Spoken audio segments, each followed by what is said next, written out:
রাশিয়ার president Vladimir Putin বলেছেন, পরমাণু শক্তিধর কোনো দেশ পরমাণু শক্তি নেই এমন দেশকে সাহায্য করলে তা যৌথ আক্রমণ বলে ধরে নেওয়া হবে। ইউক্রেন যুদ্ধের মধ্যে বুধবার দেশের পরমাণু নীতিতে পরিবর্তন আনার কথা জানিয়েছেন পুতিন। তার এই কাজ পরমাণু আক্রমণের রাস্তা প্রশস্ত করল বলেই মনে করছেন বিশেষজ্ঞরা। পুতিনের এই বক্তব্য চিন্তার ভাঁজ ফেলেছে পশ্চিমা বিশ্বে।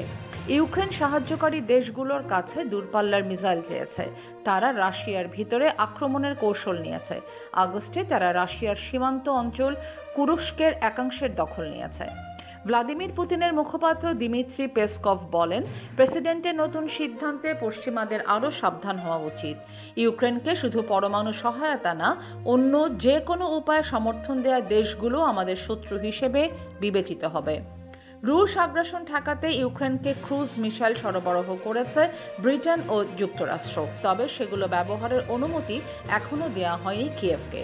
এই ধরনের অস্ত্র ব্যবহার থেকে ইউক্রেনকে সংযত রাখতেই এমন কঠোর সিদ্ধান্ত মস্কোর। দিমিত্রি পেসকভ বলেন, সারা পৃথিবী আমাদের পরমাণু অস্ত্রের ধ্বংসাত্মক ক্ষমতা সম্পর্কে জানে। সীমান্ত আক্রান্ত হলে অবশ্যই সেগুলো ব্যবহারের চিন্তা করব আমরা।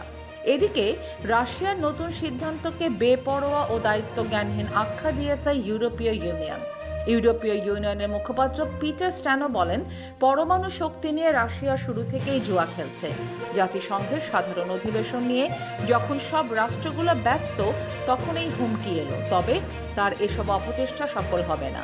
এই হুমকি অবশ্যই আমরা প্রত্যাখ্যান করছি।